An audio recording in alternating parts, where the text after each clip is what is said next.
দিব্য রামায়ণ স্বামী অপূর্বানন্দ। যুদ্ধকাণ্ড পর্ব ১। হনুমানের অদ্ভুত কীর্তি ও বলবিক্রমের কথা শুনে রাম বিশেষ প্রীত হয়ে সুগ্রীবকে বললেন, সখে, আজ উত্তর ফাল্গুনী নক্ষত্র, কাল হস্তার সঙ্গে চন্দ্রের যোগ হবে। এই শুভক্ষণেই সসৈন্যে লঙ্কা অভিমুখে যাত্রা করলে ভালো হয়।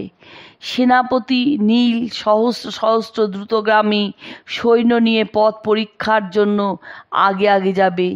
যে পথে প্রচুর জল ও খাদ্যাদি পাওয়া যায় এমন পথ দিয়ে সতর্ক হয়ে যেন যায়। দুর্গম বনে গুপ্তচর ও রাক্ষস সৈন্যগণ আছে কিনা তারও অনুসন্ধান করতে হবে। আর যাতে শত্রু সৈন্য আমাদের অগ্রগতির কোনো বাধা সৃষ্টি না করতে পারে সে বিষয়ে সচেতন থাকতে হবে। সৈন্যদের মধ্যে যারা দুর্বল তারা কিষ্কিন্ধা রক্ষার জন্য এখানেই থাকুক। মহাবল গজ, গবয় ও গবাক্ষ অগ্রভাগে যান।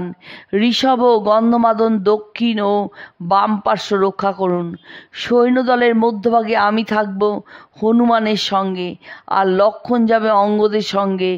জাম্ববান, সুসেন ও বেগদর্শী পশ্চাৎভাগ রক্ষা করে চলবেন। সখে, তুমি সকলের নেতা হয়ে চলো। রামের কথা সর্বান্তকরণে অনুমোদন করে সুগ্রীব তার বিপুল বাহিনীকে যাত্রার আদেশ দিয়ে রামকে বললেন, হে বন্ধু, এ সৈন্যবাহিনী তোমার অধীনে। তুমি যেমন আদেশ দেবে তারা তেমনিই করবে। বিপুল বাহিনী মহোৎসাহে সাগর তীরাভিমুখে যাত্রা করল। পথে রাম দুশ্চিন্তাগ্রস্ত হয়ে শুষ্ক মুখে সুগ্রীবকে বললেন, সখে, আমরা তো যাত্রা করলুম, কিন্তু এ দুস্তর সাগর অতিক্রম করে সৈন্যবাহিনী লঙ্কায় যাবে কি করে? সুগ্রীব সহাস্যে বললেন, বীর, তুমি সামান্য লোকের মতো ব্যাকুল হচ্ছ কেন? আমরা এ অগাধ সাগর লঙ্ঘন করে যেমন করেই হোক লঙ্কায় যাব এবং রাবণকে বধ করব। যূথপতিগণ তোমার প্রিয় কার্য সাধনে অগ্নিতে প্রবেশ করতে প্রস্তুত। এখন কিভাবে সেতু বন্ধন করে সাগর অতিক্রম করতে পারি তারই উপায় স্থির করো। তুমি সর্বশাস্ত্রজ্ঞ বীর ও বুদ্ধিমান, আমরা তোমার সহায়। অতএব তুমি শোক পরিত্যাগ করে ক্রোধ আশ্রয় করো, তোমার জয় অনিবার্য।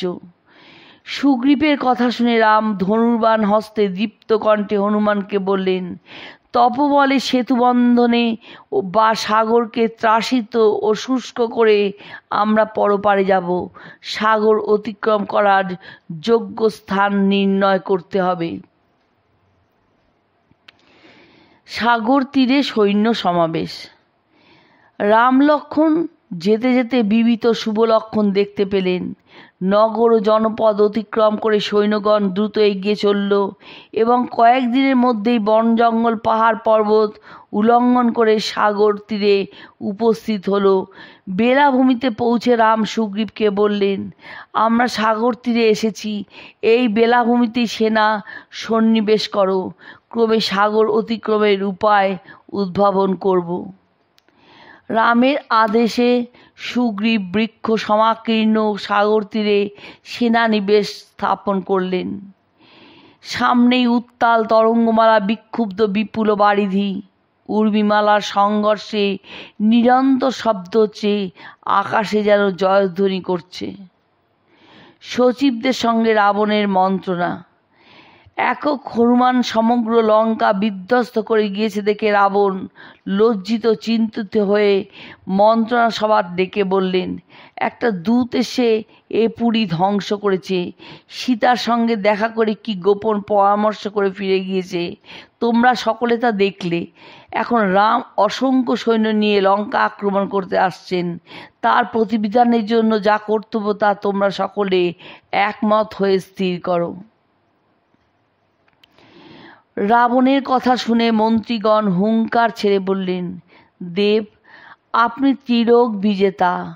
সমরে রামকে ভয় করবার কি আছে? আপনি কুবেরকে জয় করে পুষ্পক রথ এনেছেন। আপনি ব্রহ্মার বরে যমকে জয় করেছেন। বরুণ আপনার কাছে নতি স্বীকার করেছে। দানবময় ভীত হয়ে আপনাকে নিজ কন্যা দান করেছেন। আপনার ভয় কি? আমরা অবজ্ঞা করেছিলাম বলেই হনুমান এতটা অনিষ্ট করতে পেরেছে। আপনার আজ্ঞা পেলে আমরা ত্রিভুবন জয় করতে পারি। সচিবদের কথা শুনে কুম্ভকর্ণ বললেন, হে রাক্ষসরাজ, তুমি যা করতে যাচ্ছ তাতে সব অংশে নিধন অনিবার্য। ভাগ্যক্রমে তুমি সীতাহরণের সময় রামের দৃষ্টিপথে পড়নি। রাম যদি তোমাকে দেখতে পেতেন তাহলে প্রাণ নিয়ে ফিরতে পারতে না। রাম মানুষ নন, তিনি সাক্ষাৎ অব্যয় নারায়ণ।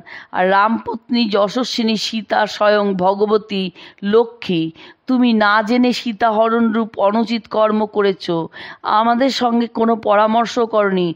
তবু তোমার জন্য প্রয়োজন হলে আমি প্রাণ দিয়ে শত্রু সংহার করব। তুমি আশ্বস্ত হও, তুমি আমাদের রাজা ও পূজনীয়।